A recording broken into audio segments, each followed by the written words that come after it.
Item ಯಾವುದೇ ಇರಲಿ try ಮಾಡಿ ಆಚಿ ಚಿಕನ್ ಮಸಾಲಾ. ಪ್ರಮುಖವಾಗಿ ಕೊಲ್ಲಿ ರಾಷ್ಟ್ರಗಳ ಮಧ್ಯದ ಈ ಯುದ್ಧ ಹಲವು ರಾಷ್ಟ್ರಗಳಿಗೆ ಸಮಸ್ಯೆ ಆಗ್ತಾ ಇದೆ ಎನ್ನುವಂತಹ ವಿಚಾರವನ್ನ ಪ್ರಮುಖವಾಗಿ ನಾವು ಗಮನಿಸ್ತಾ ಇದ್ವಿ. ಈಗ ತಾನೇ ಹೇಳ್ತಾ ಇದ್ರು, ಇಸ್ರೇಲ್ ಪ್ರಧಾನಿ ಹೇಳಿರೋ ಪ್ರಕಾರ ಸ್ವಲ್ಪ ದಿನದಲ್ಲೇ ಯುದ್ಧ ಕೊನೆಗೊಳ್ಳುತ್ತೆ ಅನ್ನುವಂತಹ ವಿಚಾರವನ್ನ ಪ್ರಸ್ತಾಪ ಮಾಡಿದ್ದಾರೆ. ಅದರ ಜೊತೆಗೆ ಕತಾರ್ ಅನಿಲ ಘಟಕದ ಮೇಲೆ ಕೂಡ ದಾಳಿಯ ಎಫೆಕ್ಟ್ ಬೀರಿದೆ ಅನ್ನೋದರ ಡೀಟೇಲ್ ಸಿಗ್ತಾ ಇದೆ.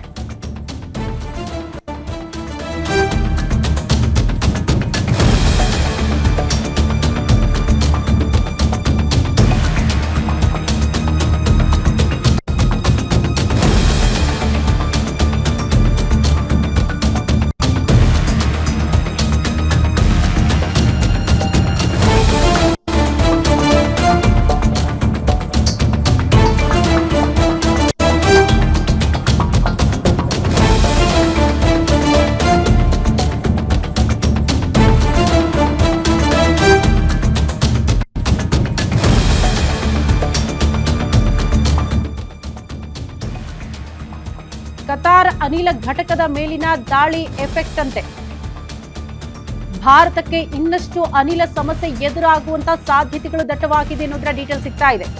ವಿಶ್ವದ ಬಲಿಷ್ಠ ರಾಷ್ಟ್ರಗಳಿಗೆ ಅನಿಲ ಪೂರೈಕೆಗೆ ಸಮಸ್ಯೆ ಆಗುವಂತಹ ಸಾಧ್ಯತೆಗಳು ಮೇಲ್ನೋಟಕ್ಕೆ ಮಾಹಿತಿ ಸಿಗ್ತಾ ಇರೋದು. ಅಲ್ಲಿಗೆ ಯುದ್ಧ ಕೊನೆ ಆದರೆ ಮಾತ್ರ, ಕದನ ವಿರಾಮ ಘೋಷಣೆ ಆದರೆ ಮಾತ್ರ ಸದ್ಯಕ್ಕೆ ಇಡೀ ವಿಶ್ವದ ಹಲವು ರಾಷ್ಟ್ರಗಳು ನಿರಾಳ ಆಗೋದಕ್ಕೆ ಸಾಧ್ಯ, ತೈಲದ ವಿಚಾರಕ್ಕೆ ಸಂಬಂಧಪಟ್ಟಂತೆ.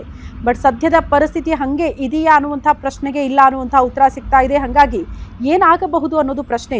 ಇನ್ನು 5 ವರ್ಷ ಅನಿಲ ಪೂರೈಕೆಯಲ್ಲಿ ಸಮಸ್ಯೆ ಆಗೋ ಸಾಧ್ಯತೆ ಇದೆ ಅಂತ ಈಗಿನ ಎಫೆಕ್ಟ್ ನೋಡಿದ್ರೆ, ಕತಾರ್ನಿಂದ ಭಾರತಕ್ಕೆ ರವಾನೆಯಾಗ್ತಾ ಇರುವ ಅನಿಲಕ್ಕೂ ಕೂಡ ತೊಡಕು ಎದುರಾಗಿದ್ದು, ಕತಾರ್ನ ಘಟಕದಿಂದಲೇ ವಿಶ್ವದ 17% ನೈಸರ್ಗಿಕ ಅನಿಲ ಪೂರೈಕೆ ಆಗ್ತಾ ಇದೆ.